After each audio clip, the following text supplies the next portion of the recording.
Welcome back to the True Sports Physical Therapy Podcast, a show that's by sports PTs and for sports PT professionals. We're here to accelerate growth in your sports PT career while giving you the tools to provide your athletes with game-changing results. Here's your host, sports physical therapist and practice owner, Dr. Yoni Rosenblatt.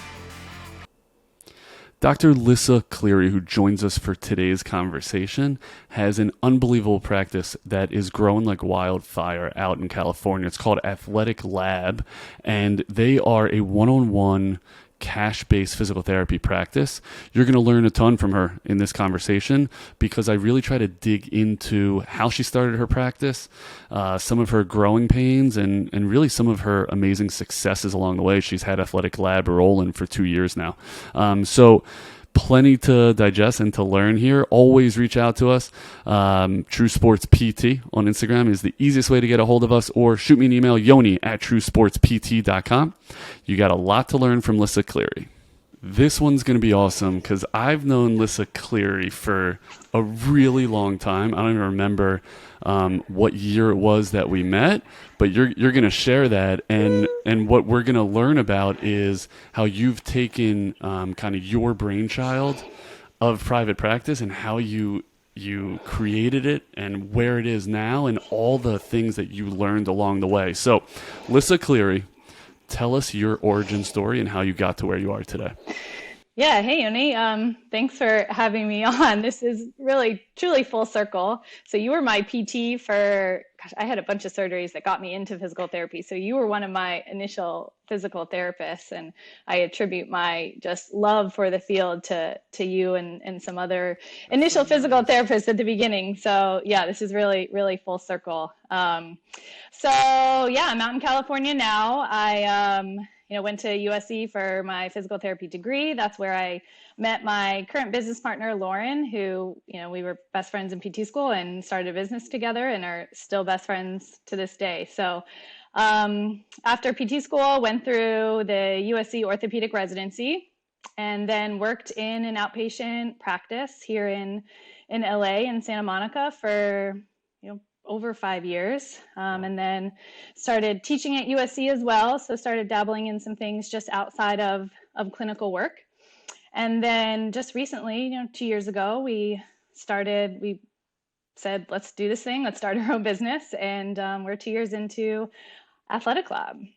Yeah, I can't wait to hear about specifics about Athletic Lab. Where was undergrad? Virginia? University of Virginia, yes. Okay, so I remember that. I remember it being a knee that I think I treated you for. Yeah. I want to say MPFL? Yes, MPFL. My kneecap dislocated. I was a tennis player growing up and wanted to play in college. I didn't end up playing in college. It was probably a blessing in disguise, but partially because of some orthopedic injuries I had myself. So, yeah. Okay, so it was MPFL. And was it the MPFL world that really took you into PT, or did you know that before injury? I think I knew it before that specific injury. I also had some slap repair and so some shoulder issues as well. But, at UVA, I was an English major. So as much as I thought I wanted to do physical therapy, going into college, they're like, do what you like, do what you're good at. And that was English at the time, and thought I wanted to go into PR and marketing. And it wasn't until after actually I graduated from UVA with an English degree that I was working in advertising sales and just said, I don't think this is for me. What do I really have a passion in? What do I really love? And went back to actually the community college in Charlottesville, Virginia, took some classes, and then applied to PT school. I love that. You say you're not in PR and marketing, but I bet you actually are.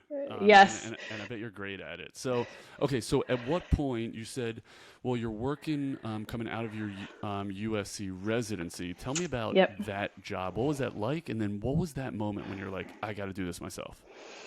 Yeah, so I was working at an outpatient clinic in Santa Monica, and as far as outpatient clinics go, I think it was awesome. I was there for 5 years, which said something about the clinic and the business. I was seeing 2 patients an hour and had an hour for evals, which was great for a good blend of volume of patients, which was so important for me coming out of PT school and residency, is to get that volume of patient care under my belt, and still felt I could give a decent amount of quality of care.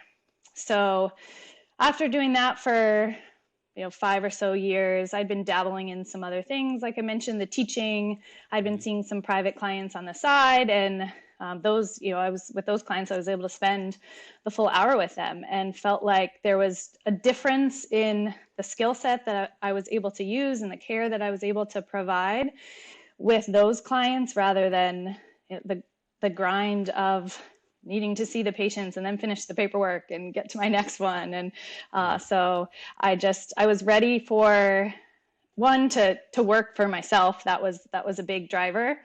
And then two, to really feel like I could leverage the skill set that I had to do better for myself and then the patients that were in front of me. Yeah. What were you most scared about before you started Athletic Lab? I think I was scared that it would work.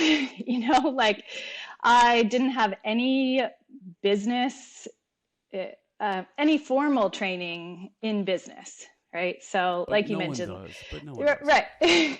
Sure. I think I did like an Excel sheet third year of PT school, that I wasn't about to dig up about the economics of owning your own business. So I think it was, could I do this? Would people trust me? Would people invest? Because I was going the cash-based route. I wanted to go outside of the typical insurance model. So would people really invest in me and what I had to offer them? And how do you overcome that fear? Because I think a lot of times that fear just paralyzes the entrepreneur and it never happens. So how do you overcome that? Yeah, I think part of it is surrounding myself with people who had done this before and had done it successfully, and who had confidence in me or helped me realize the confidence I had in myself, and kind of helped me through the step-by-step process that we needed to take to be able to get those clients. And how do I instill the trust in those people? And part of it I was already doing, but I think those people who I surrounded myself with helped me to solidify that or recognize what those tangible things that I was doing were. Yeah. That makes a lot of sense. Talk to me about the partner route, because that's a different kind of track than I've taken. So what made you want to start with a partner? Yeah.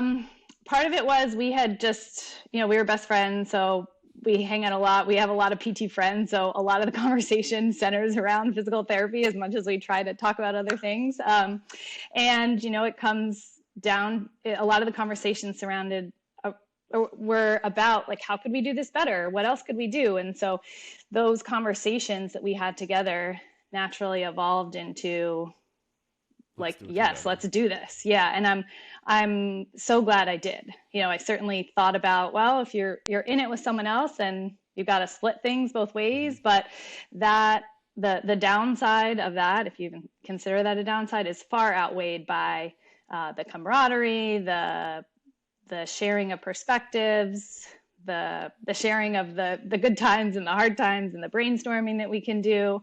So it's been, and the fact that, we're best friends doing it and have similar perspectives is awesome. That is awesome. It's got to be a 1 + 1 = 3 situation, right? I've seen where people have started with a partner and they were like twins. And right. I think it really hurt them because they weren't bringing in skill sets that they didn't have. They weren't complementing one another. So tell me how your business partner, complements you. Yeah, I think we could certainly do a better job of formally figuring that out now that we're 2 years in, right? Yeah. Because we are very similar. And so up to this point, we've really been just supporting each other in very similar ways, and delegating tasks. But I think it's taken time for us to realize, you like dealing with the back end side of the business or more the finance side of things versus, you like getting the marketing aspects done. So we're really still in the figuring that out stage. Yeah, it's so worthwhile considering that, and I think it's a new step. We're gonna get a little bit more into um, like the way you started and founded this practice. I know when I founded Hmm. True Sports, I was coming off of reading a really awesome book called The E-Myth. Did you read that? I didn't know. So put that on your list. E-Myth Awesome. is why I started True Sports, I'd say, or at least it was Hmm. a lens through which I saw starting a business. It's all about essentially working on the business and not in the business. And how do you move yourself to become the entrepreneur versus just in our world, the clinician, right? Treating, treating, treating, treating. Totally. And I definitely know like when I hung that shingle, I just started treating, treating, treating, treating. But it's like, how do we take a step back? How do we extract ourselves to say what is an awesome structure through which people can thrive, both patient and PT, right? Yeah, totally. And so like trying to figure out like how to do that, I think it's so overwhelming when you start taking on debt, responsibility, et cetera. You're just like, I just got to treat, Right. right? Right. And And so how do you overcome that? yeah, and even starting your own business, so much of it is still like you still have to treat. Like you Yep. still have to be so good at that, and that takes a lot of your time too. So, one, you have to have keep the quality up of your treatment and prioritize that quality because that's why people are investing in you. But that's not what makes the business run. That's not what makes the business grow. So, that is a constant learning process. And What are you doing now to be good at that? Because you're obviously good at it, right? Like you've brought on a staff PT, you've grown, yeah. you're around 2 years. What do you attribute that success to? How are you extricating yourself from just treating? It's prioritizing it, coming up with like a list of systems really that I think that's when we're actually part of a business networking group that really helped Nice. us and gave us a lot of the foundation for the business side of things, and they just hammer systems from the beginning. And now I always was like, oh, it must be true, but now I know it's true. And so as much as that's not the fun side of things, it makes things so much easier if you can break down each system to like the smallest doable step that can get done Mhm. to then eventually months, years from now, be a working system. So This is PT, right? It's minimal effective dose. Like, what do you need to yes. do to Yep. get to where you want to go? So that's awesome. That's your answer, by the way. Is hey, I was a part of this networking group that gave me this outline that when I'm not distracted by patients that are in front of me, I follow. I think that's the answer, right? Right. Totally. And I think that took what have taken us, who knows how long, 5 years, 10 years to be where we are now to, okay, we could be in a standalone space. We could hire a staff PT within 2 years of starting the business. It expedited things, like they made all the mistakes for us. We still made our fair share of mistakes for sure, but having a blueprint that leads to successful outcomes for others has been just like invaluable. Invaluable. That is great advice. How did you find that business network? Through Instagram, I'm sure, social media with Hmm. targeted ads these days, you start to Google PT business and you get, ads from the people who have done it. Yeah. And so, yeah, we started reaching out to them. Initially, they have a Facebook group that we just kind of poked around in and got our feet wet a little bit. And then And it's PT we specific. it's PT specific. Yeah, Oh, PT awesome. Biz. Yeah. Cool. Okay, PT Biz. Super cool. And yeah, there are a few out there. Yep. I know I've dabbled with PT specific consultants Mm-hmm. to differing levels of success. I think it's just like with anything. It's like you have to be a really discerning consumer and customer. Yeah, and you have to know what questions to ask. You have to use the service, Hmm. Hmm. And there have been kind of inflection points in our business where we definitely use the service and use the network more than other times. Like, we've there's times where we, dare I say, coast, because you're never coasting when you're Hmm. owning your own business, but there are times where things are just kind of rolling and there's less need for that help. But Yeah. when there is the need for that help, you know where to go for it. Yeah, that's an awesome safety net. Okay, so let's back all the way up to when you decide with Lauren, hey, we're going to start Athletic Lab. Yep. Remember those early days? What did you do first? Where do you even start? You're still working for someone else, right? Yep. So what did you Yep. do? So we got a website, Okay. and You built it that yourself? we had someone build it for us. Okay, so Yeah. that's your first investment. Yes, was our first investment was pretty much a website. Actually, Okay. we had started, that wasn't the first thing we did because we had started seeing patients before we did that. But that was certainly something at the very beginning so we could have that online presence because it's so important these days. But we started seeing patients out of a gym, and I think, so we started January 2021. So especially in California, like gyms were hurting at that point because there were a lot of restrictions. They couldn't get the volume, and they couldn't get the clientele in there that they wanted to because of restrictions due to the pandemic. So we reached out to a bunch of gyms and just said, hey, this is what we're two physical therapists. We're looking to collaborate with a gym and really elevate both sides of this model, right? The physical therapy side, and then also the fitness performance training side of things. And there was a gym, so Training Mate in Santa Monica. They heard our story. I think it helped that we were two female entrepreneurs, wanting to start our own business. I think that helped our story. And they trusted us and allowed us to basically rent space in their facility while things were, picking back up from COVID. And we were there for, whoops. I still see you.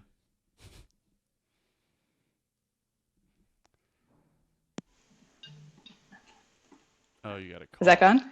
Yeah. I got you. And okay, let me see. Sorry, it's Google Voice and I never know.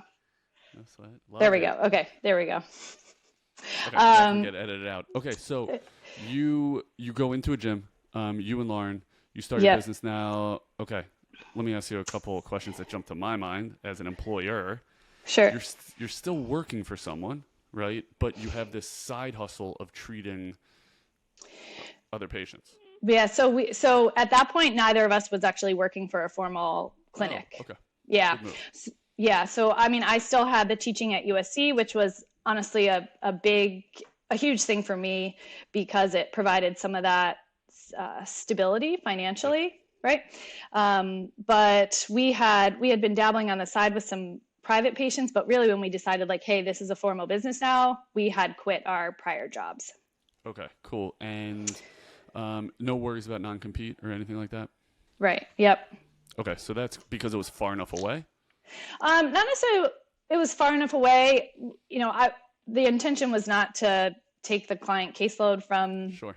The current places where we had worked, and PT is a small world. So that's just not a good foot to start your business on. So honestly, it didn't even bark up that tree or ask if that was a thing. It was just, I knew the integrity of my business. That was not my intention. So.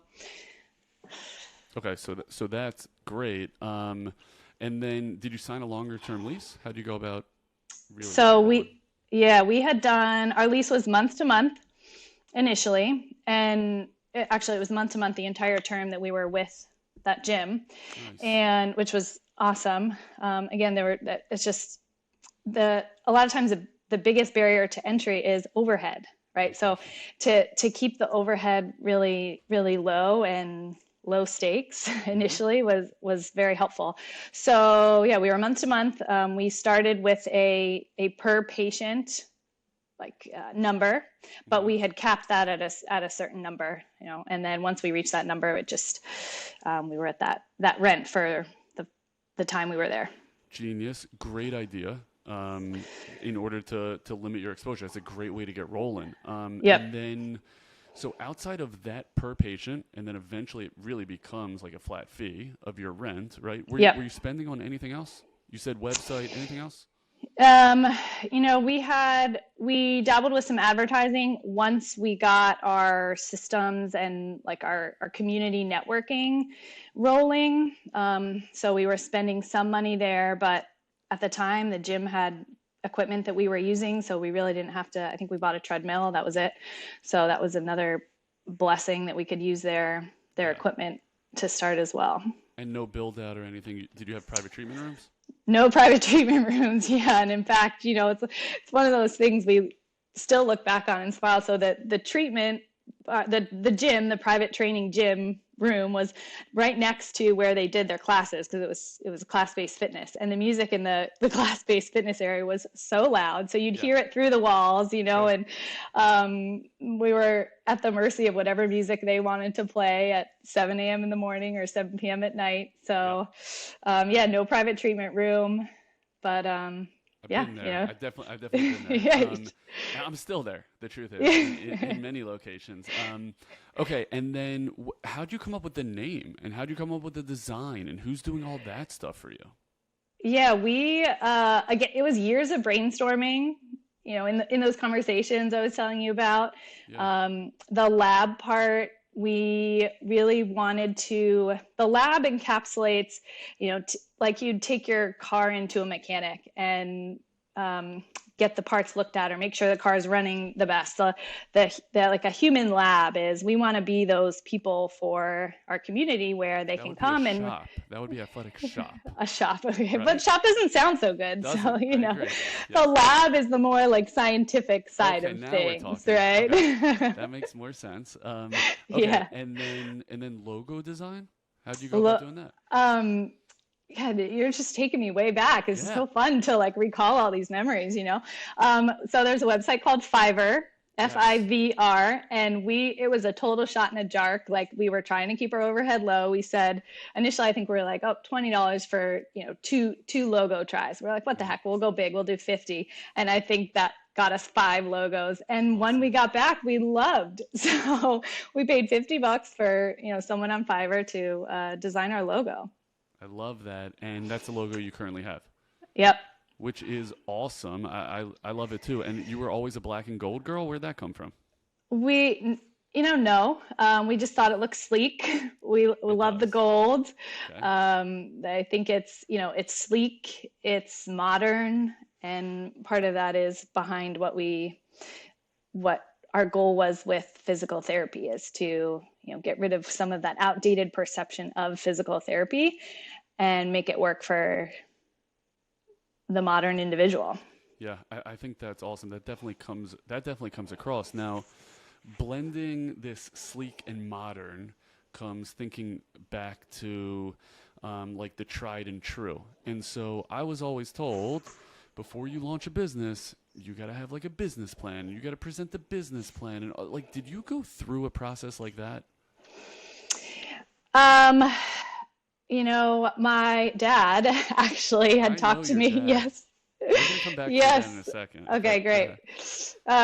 Yeah, what do you say? He has spoke a lot about like minimum viable product, right? And so MVP. Yes, it's good to have an idea of where you're going, which would be the whole business plan built out. But like, what is the lowest common denominator, lowest barrier to entry for you to just start and do something? Yep. And that's really what we did. So we didn't have a formal business plan. We came up with a mission statement. We started thinking about kind of core values and what the why behind our business was, but we didn't really flesh out a whole business plan. Do you think you missed anything by not doing that? I don't. No, I think I can get paralyzed sometimes. I just know myself by researching things, by reading things, by figuring out what's the best way to start or what the perfect time is to start. And so I would have worked on a business plan for years before it looked like, all right, now I'm ready to do this thing, or this business plan is good enough. So for me personally, I think it was better to just hit the ground running, and start putting one foot in front of the other. Yeah. And then when do you start really reinvesting in the business? So I'm thinking like simple stuff like marketing collateral. When do you decide, like, you know what, we're going to start embroidering our shirts, or we're going to wear, something specific. We're going to invest in drywall, and that's going to allow us to do a low back even. Like, when do you start doing that? Yep. Well, we invested in that business group right from the beginning. Mm-hmm. So, going back to startups costs, that was definitely our biggest startup cost. So that was a huge investment in ourselves and the business from the very beginning. And I'd say it really wasn't until 6 months, maybe a year in, when we started looking at paid advertising. You know, we got some shirts just for Lauren and myself initially, but that was really it. And that was so we could wear them to workshops we did in the community. So most of it we tried to keep as grassroots as possible, so that we could keep our overhead low and build that foundation. And there was a way to do it without spending that much money. So really now that we have our own space, which was, about 2 years. When does that happen? That happened about 2 years in. Okay. And how big is that space? 1,500 square feet. Okay. This is a whole new version, or I guess I'd say a new stage in your entrepreneurship. When you start looking for space, I felt like that was a big deal for me, right? So all of a sudden you start learning new languages, like what's a square foot, and what's a CAM payment, and what ceiling heights do I need, and what is tenant improvement, all this crap. Totally. So so now you're saying 1,500 square feet, and the audience is like, I don't know what that means. So how big is 1,500 square feet, and what else did you consider? Yeah, so we're in Santa Monica, which, in LA, one of the more expensive cities. So that was definitely a barrier for sure, was price per square foot, because we only wanted to spend so much. So 1,500 square feet, gosh, I'm really bad at describing square feet, but, it's enough for, we have 3 PTs treating in there at one time, with clients, so 6 people, and that works, and it's spacious. We have 1 private treatment room, and we have a back room that actually has a Pilates reformer, because our newest PT does some Pilates, so we're expanding a little bit into that realm. But waiting room, reception, bathrooms, showers. Yeah, we have a little waiting room. Yeah. Okay. So, and part of that is no showers, but yes, a bathroom. Part of that is the waiting room. That was almost one of the most fun places to design, in terms of now we're interior decorators too, So just from the moment the client walks in the door, right, they're in this space. So what is this experience going to be like for them? And having our own space really allowed us to curate more of that experience. Yeah, I love that. It's a totally different mindset, and I think you're all over it. That's a great way to look at it. Is what is my patient going to feel? What is the path of the patient through this rehab process, but through the facility? So as you go to look for space, the first thing obviously is the financial, right? And you mentioned that I don't want to pay. I know how much I want to pay per square foot, so that's one. And then 2, how much money am I going to sink into build out? So you got to price that in, and what product am I offering? So I bet on your wish list would have been, and when Athletic Lab explodes to 6,000 square feet, the first thing you're doing is, I bet you put showers in there. And I'm just thinking, because you want people to be able to come in, work out with Lyssa Cleary, which there's a line, but if they're going to do it right before work, you got to hit showers. Use showers, right? Totally. Yeah. So thinking through those things, and little known fact, showers are really expensive to put in. So yeah, I can't imagine. We did the space we entered into. Luckily, the build out was minimal. We didn't really knock down a single wall. We put down the rubber flooring, we painted, but even that, take the price you think it's going to be and triple it. And we did it for a relatively reasonable, comfortable number for us. And, we think we're very happy with the space, but, if it gets into the HVAC system and you need to change that, if you need to knock down walls, it's a whole nother ballgame that, like you said, going into your own space, things I never considered before. Yeah, for sure. Now, how'd you find the space? Did you have a broker? We had a broker, which was highly recommend. I can't imagine doing this without someone who's knowledgeable of the market, the area, and it's so region specific. So you need someone to advocate for you with the landlords. Yeah, absolutely. And do they need to be PT specific? Let me ask you that. No, ours was actually an office broker. So he mostly worked with office spaces. And funny enough, we ended up in street front office space, which I think worked to our advantage because a lot of companies don't need street front office space, right? If they're an office, they could afford to be in the fifth floor of a building in the back. So we lucked out, I think, in that. And so he had worked with a PT business in the past, which was nice for us to know, gave us a little confidence, but he primarily had dealt with office spaces. And how'd you find them? How did we find him? Through a friend. Okay. Yeah, so, just so like really living on that network, right? That totally grassroots stuff is super important. I'll tell you what jumps out to me is some of the best advice I've gotten. It sounds like you've really employed, which is you got to build yourself a team of these people that know this stuff that you simply were not equipped to know. And one is this this real estate game. And so when you get into this real estate game, what's helpful for me now is I have a great broker. He knows our model. So he knows what True Sports needs. He knows we need high ceilings. He knows our budget because he knows our model. He knows what we generate. He knows what type of profit margins there are. And so that's why we can afford X. And because of that, he can then approach a landlord and say, here's what these guys need. Like, do you have it? Do you not? And he just gives them an awesome framework. So for what it's worth. Yeah. And I imagine for you guys now that you're, more established, it's like we just felt like such a small fish in a big pond. Right. You're a bit of a bigger fish in still a big pond. So having that, the credibility and the financials to show that your business is a legitimate business, right. Is another barrier as you find your own space. You know what? That's true. But remember, like someone looks at like my ever changing, email signature and they're like, oh, you're up to this amount of clinics or that amount of clinics. And I'm like, anyone can sign a lease. And my point in saying that is landlords are dying for people like Lyssa Cleary. They really don't care that much if you've been in business for 15 years or 2 months. If you can sign and prove to them that you have a really good chance at making your rent, they're thrilled to have you. So try not to be too intimidated about like, hey, this is my first venture or this is only my second office or third office or whatever.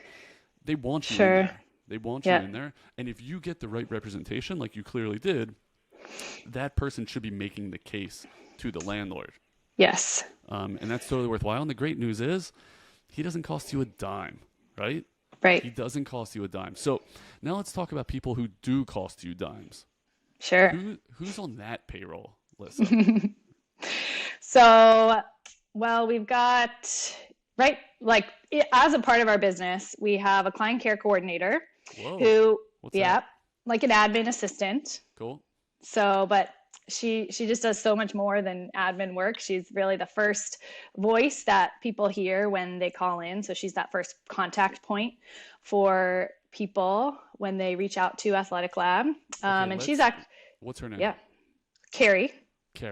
She is, no offense, she's probably the most important person in Athletic Lab, right? 100%. Okay. So when do you decide to hire that role? Yeah, that was to say an obvious decision, maybe a bit of an exaggeration, but once you get to a point where you feel like you can't keep up with the quality of treating the patients, scheduling the patients, dealing with the rescheduling of the patients, calling this person back. Like I just felt like people were slipping through the cracks a little bit. And that was not our goal with the model that we were doing. So once we felt like things were slipping through the cracks, we knew we needed someone to help with that. And so when do you think that was? That was probably 6 months in. 6 months in. For me, I don't know how you feel about it. That was the scariest hire for me. I was more ready to invest in a PT than I was a patient care coordinator. Right, because they're not visibly generating money for you. There you go. Yep. Right. They're not revenue generating. Yeah. Exactly. Right. So but you're saying it's super important. Super important. Yeah. Yeah. And I totally agree with you, and you're absolutely right. I love the way you phrase that. It's not apparent that they're generating revenue. Expound on that. Yeah, I mean, because they're not the one, you know, they're not the one treating the patient. They're not the one having the client buy the package of sessions to work with you, but they are that first impression for the client when they, like I said, call our office. So that goes such a long way for setting the tone from the very beginning. It is, it is a sales process. We are helping the people who reach out to us understand how we can help them and why we can help them and why they should invest their time, money, energy with us. And so that starts with her. And so if that process isn't started well, it's really hard to make it end well. You're kind of, I mean, you're dead on with that. You're absolutely right. I thought where you were going to go with this was, you get a cancel, right? How much easier and how much is it worth it to Athletic Lab to fill that spot? And so Carrie, right? Yep. Like Carrie's ability to fill that spot, especially if you're busy, should be very easy. And totally. And that pays for her week of salary or whatever it is. Like, especially if it's a new client. So I think that's where sometimes that gets missed. It took me a while to learn that. And I still have that conversation with my head of admin who's like, you idiot, like remember, like it's really important. It's not just about PTs. It's really important that we get those patients in. And that's they're worth their weight in gold, right? Yeah. And even nurturing the clients and the patients we do have, I mentioned people were kind of falling through the cracks. Well, one of the biggest challenges is getting new patients in the door. So once we have patients in the door, once we have people as a part of our community and our ecosystem, how can we nurture them? How can we make sure they're getting followed up with? And Carrie has been such a huge part of helping us organize that process, stay on top of those people, know when to reach out to those people. So it's not just about the new people. It's also about the current community that we do have.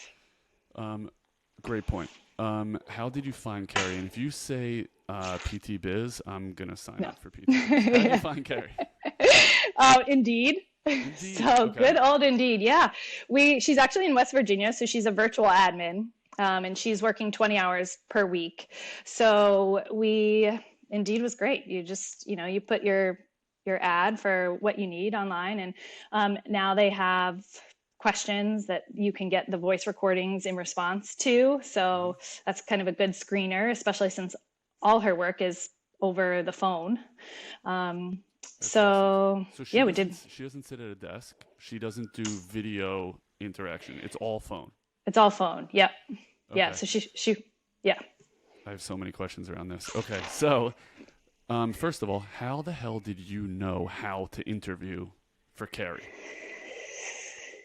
Did you swing miss? Tell me a horror story around that.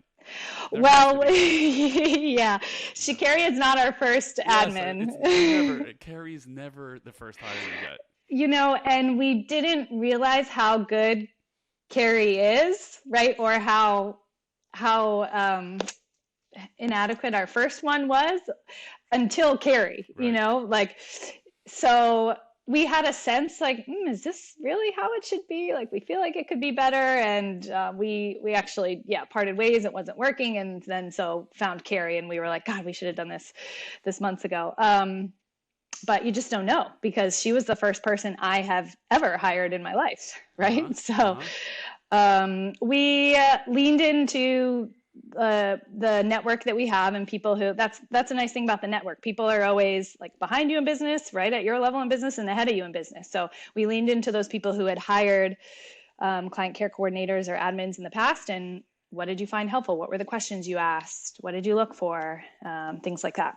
Awesome. So if I put it all on you, what was the mistake you made during that interview process that prevented you from getting Carrie the first time around? Yeah. We had someone help us with the vetting process. We felt like we were time poor. And so we had someone do a bulk of the interviewing, and we trusted that person to know what we wanted and know what we needed. And I think as much as they had our best interest top of mind, we should have been doing those interviews. We should have put in the time to do that, especially for our first hire, to really get a sense. And we did interact, but it just should have been us from the very beginning doing those interviews. So that's a great answer. That's a great answer. And something I've definitely learned myself, like even with PTs, where it's like however much FaceTime you can get with the prospective employee, it actually goes both ways, right? It lets you learn them, but the potential employee, needs to hear the vision of Athletic Lab or whatever business you're working for from the founder, sure, in one way or another. And I think that would go a long way. So tell me about how you found Julia, who's your first staff PT hire. Yeah, that was also Indeed. We had reached out, we had done social media posts, we reached out to our network. We were really just trying to utilize the PTs we know, the communities that we're a part of, to find a physical therapist. And I think that probably worked in conjunction with our Indeed ad, but she reached out, and she had actually been working in a practice also in Santa Monica that was cash-based, but was mostly focused on red cord with their patients. So Julia just wanted a little more leeway and more flexibility in terms of how she could work with her patients. So she liked the model, she liked the one-on-one aspect of things, but was looking for more flexibility in that. So she was luckily, we didn't have to go through a big interview process with a lot of people before her, before we felt like she was the right fit. Cool. How would you improve on your clinical interview process?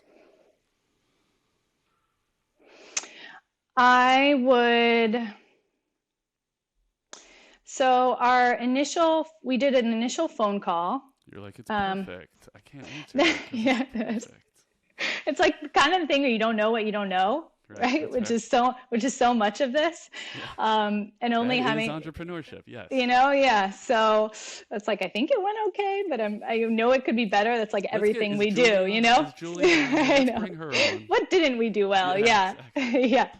I think, especially since there are two of us, me and Lauren, I think it would be nice to have separate interviews with Julia, separate one-on-one interactions with her versus the two of us together with her. That's a really good idea. Yeah, I think like that idea. Kind of speaks to what you were asking about in the beginning of how can we better utilize both of us. There are two people, so a lot of times we can be better about not just being one person, right? Actually leverage the fact that there are two of us. I think having her come in and do more shadowing, so far it has worked out, but there was minimal kind of interaction in the clinic with clients, with us, really learning the ropes. And I think that to have that part of the interview process, so they see the way the clinic works and see if they fit with the culture and the clients and how they interact with people, would be good to see, because we definitely just took a chance on that, and so far it has worked out. But it'd be nice to say, no, I know she is good interacting with clients. I know she fits with this, versus like, I think so. How did you test her clinically? How did you gauge her acumen? We did some patient cases with her. So we didn't have her actually treat any of our clients, but we had some discussions of kind of paper patient cases. We specialize in working with runners. So we just took her through a running analysis we did and asked some of her thoughts on what she would do or what she would look at. How would she treat this patient? So it was more of a discussion than an actual watching her. That makes sense. Okay. Tell me what you would improve on my interview process, on our interview process at True Sports. Ready? Yeah. Okay. So first thing we do is we do a phone screen. Okay. And I just want to see how they are on the phone, general ease of, interpersonal skills. Then if they're decent, we bring them in and I send them a case prior to them coming in. And it's a full write-up of a host of pathologies. with measurements, with whatever it is I want them to have, so that when they come in, they are prepared. They know that I'm going to be the patient, and they're going to treat me, and I'm going to role play the entire patient or case, and all the way through. Then after I give them 45 minutes to do that. Then after we do that, if I think they're a viable candidate, I will walk through, and then I'll do what you did, which is, let's bounce some questions. What does this patient look like at 6 months? What does this patient look like? You know, what if this patient doesn't have realistic expectations, et cetera, et cetera? What home exercises would you be doing? How do you teach that? All these things. And then after that, I'm always saying, like, okay, what kind of questions do you have, or what kind of feedback do you have, and stuff like that, and really gauging their level of interest and where their focus is, right? Like, is their first question, are we all for Columbus Day? I forgot what movie that is, but that's like, is that where their head is, or is it right? How much loading, stuff like that, and then we make a decision. If I have any other question, you know what else I do? I make sure that they meet every staff member of that clinic, including, and I'm watching, how do they talk to reception? How do they talk to the other PTs? How do they deal with the strength coach, etc. Yeah. And just so I can get a feel for what it would look like. But Lyssa, what did I miss in that? Like, how would you make that better? Having them ask questions of you, and having them guide the process of, does the clinic that they're going to work at fit with their values? So I can get more of a gauge as to what it is they value? Yeah. Yeah, and if it aligns with what True Sports values. Yeah. Okay. I love that. I know that's not what you were looking for. I don't know that I had anything in mind that I was looking for. I'm just always interested in, you bring so many things to the table, one of which is where you are in your career trajectory. Like, I am no longer 7 years post-graduate school. I'm 15 years, right? So, like, and I'm not 2 years into my private practice. I'm 9 or something, right? So, like, I'm interested in, like, what am I missing? Like, what's the latest and greatest? So I don't have anything that I'm really thinking, like, oh, let's see if Lyssa says this. It's kind of like one of those things where I don't know what I don't know. But I'm always kind of interested in that. I've heard other business owners or interviewers do like a work style test or analysis, so you get a feel for kind of what personality they are. I haven't done that. I've had them have multiple rounds, so they meet with me and then they'll meet with another, and that's just another way to like hit all facets. We just haven't worked that in yet. It sounds like you do the patient cases with them, you have them treat you or do an eval on you. Do you actually have them then shadow and hang out in the clinic and follow therapists? And so, not required, but I would say if you're really interested, like, you should be doing that, right? So I'd say that's on the applicant. Is it something I'm grading? No, but some of our strongest clinicians who have had such a long career with us, I guess, they're the ones who are just like, oh, can I also like stick around and shadow? Or you haven't gotten back to me. Can I come in and like check out the Columbia? They're staying top of mind. And it proves that they really want to be a piece of it. So I haven't required it, but it's something I look for. Good question.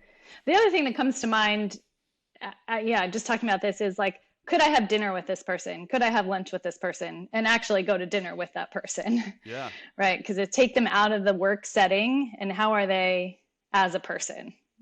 It's just so different than just asking what they like to do or asking about their values, but take them into a social situation where the stakes are a little lower and just have dinner with them. Yeah. And I think that's super powerful.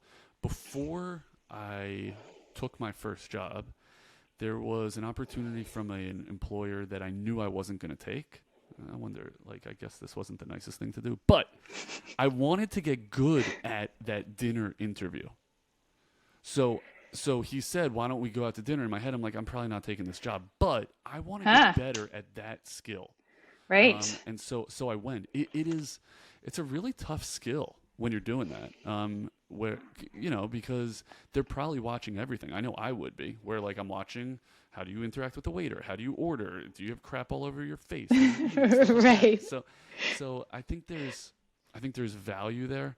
The thing you're up against is I've learned this also by making mistakes with this, is you want to make a decision quickly. I want to meet Lyssa Cleary. She's a rock star. I want to have everything lined up to say, here's what we pay. Here's the structure. Sign here. Because once I let you out into the ether, it's like you might forget about me. I might forget about you. Or if I start saying, okay, but let me have you meet this person and that person, either it's the person or it's not.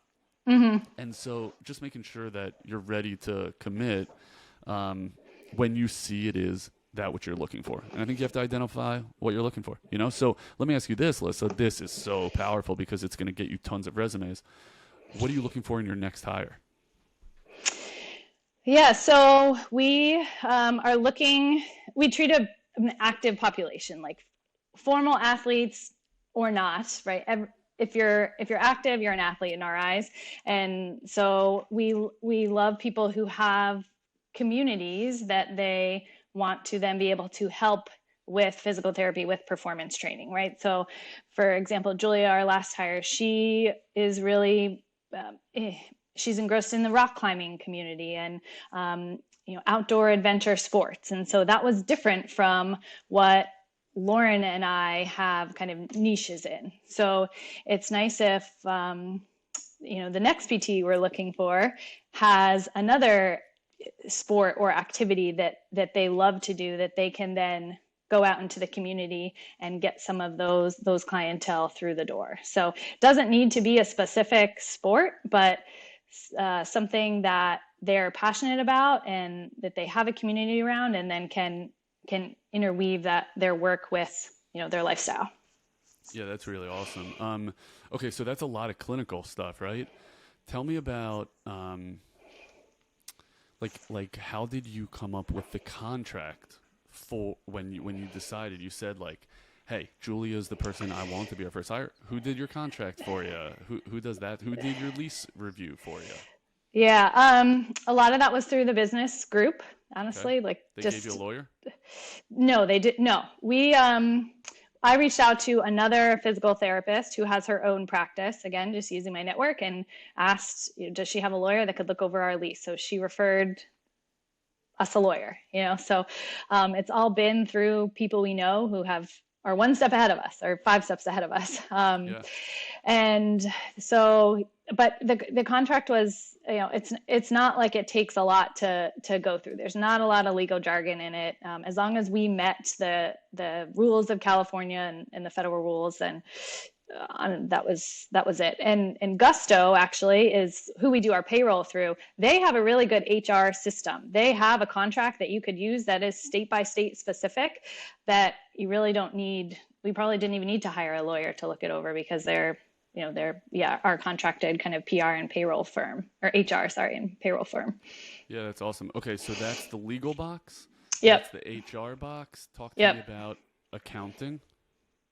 Accounting. So we have our own accountant that helps us with pretty much taxes and kind of allocating money in the business, right? How much, we have this much for marketing. Is that how much we should allocate?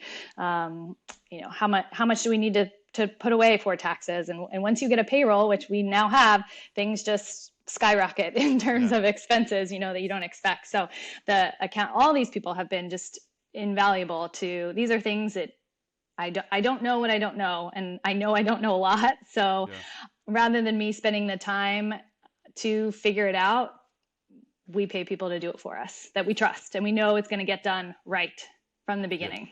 Yeah, I think that's some of the great advice that I got early on, was to build that team.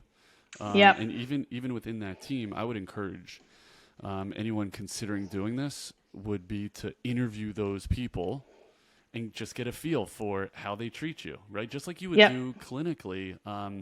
I had a great experience with a financial institution where I went in and just talked to them, and they just freaking looked right through me. And by the way, probably justified because I had $11 to my name. Yeah. But I went to the guy and the institution that I currently use, and he treated me like I had $11 million.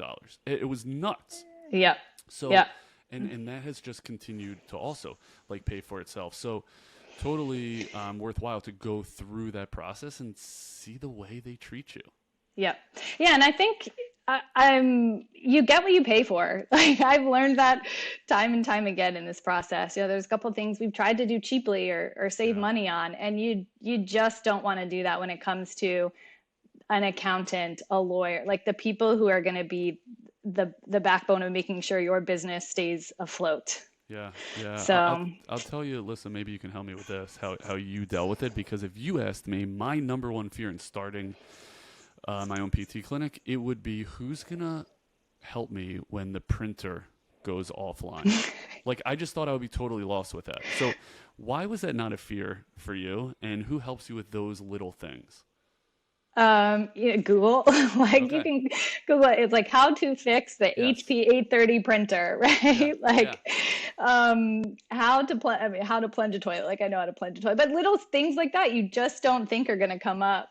So honestly, I Google a lot more than I've ever done.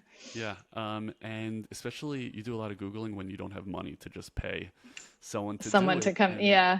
I just remember sitting on my ass behind the front desk for hours on phone with technical support.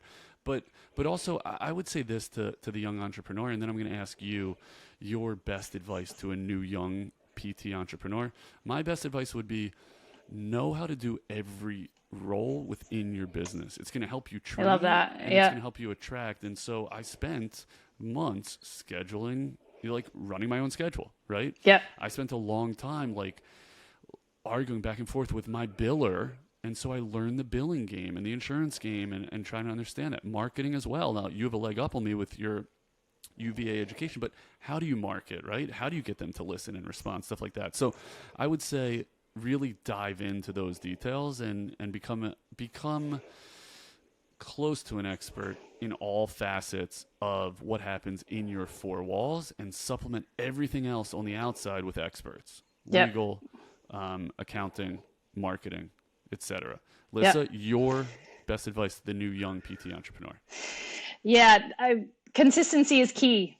Consistency is queen, king, whatever, however you want to say it. I think it's all about reps and small but very intentional steps.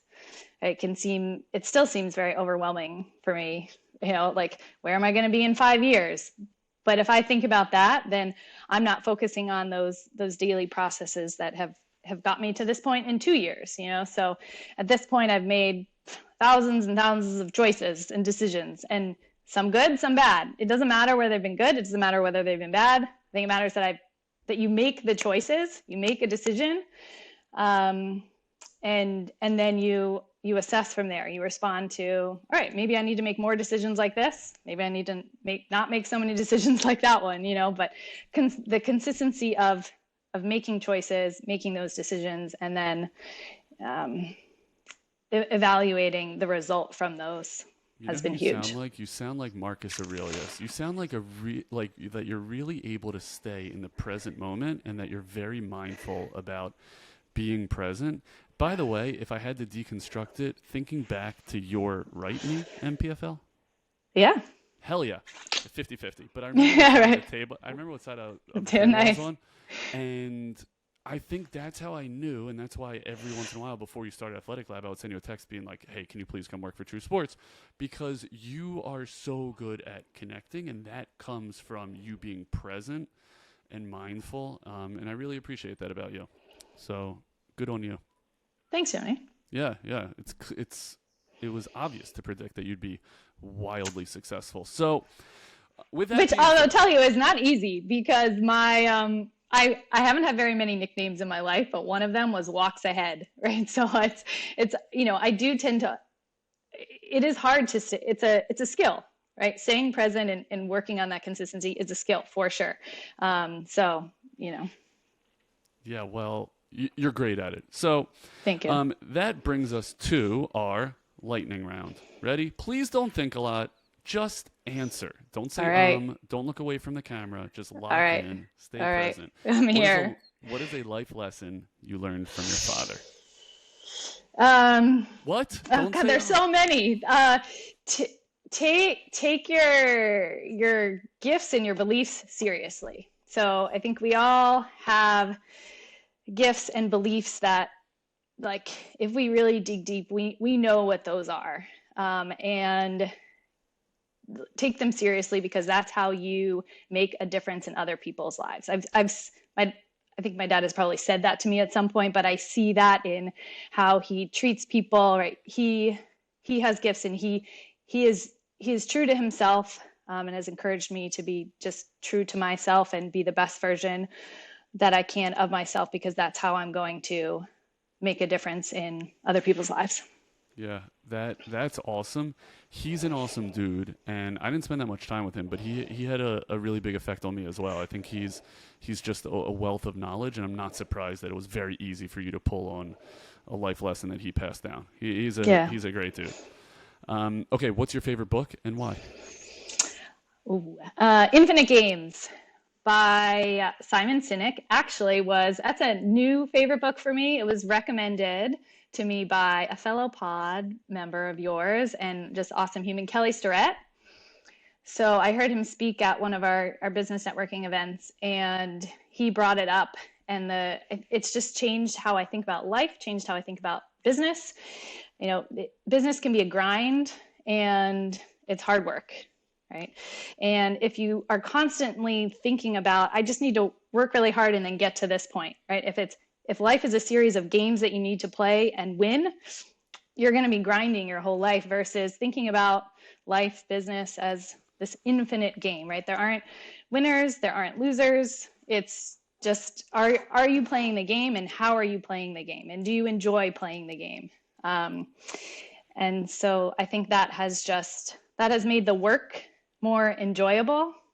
And it really makes you stop and think about, okay, what game am I playing? And do I enjoy playing this game? Yeah, that sounds a lot like Kelly, that he would push something like that. I mean, that guy's passion is unbelievable. He made me enjoy this game. He really did. And I was totally out on the profession, and he totally kept me in, except he prefers light roast over dark roast coffee, and that makes zero sense and is ridiculous. I hope he's listening to this, which he's not. That's funny. But it's really absurd. I tried to bring him over to the dark side. It may have worked a little bit. Okay. If you were to work in another field, what would it be? Well, I've always wished I was a Broadway singer, like a Broadway actor, Broadway singer. Yeah, I have no talent in that regard, but I am fascinated by that world. Okay. And so, that's my don't think about it, just answer response. Okay. Yeah. Good answer. Okay. What was the biggest business mistake you've made thus far?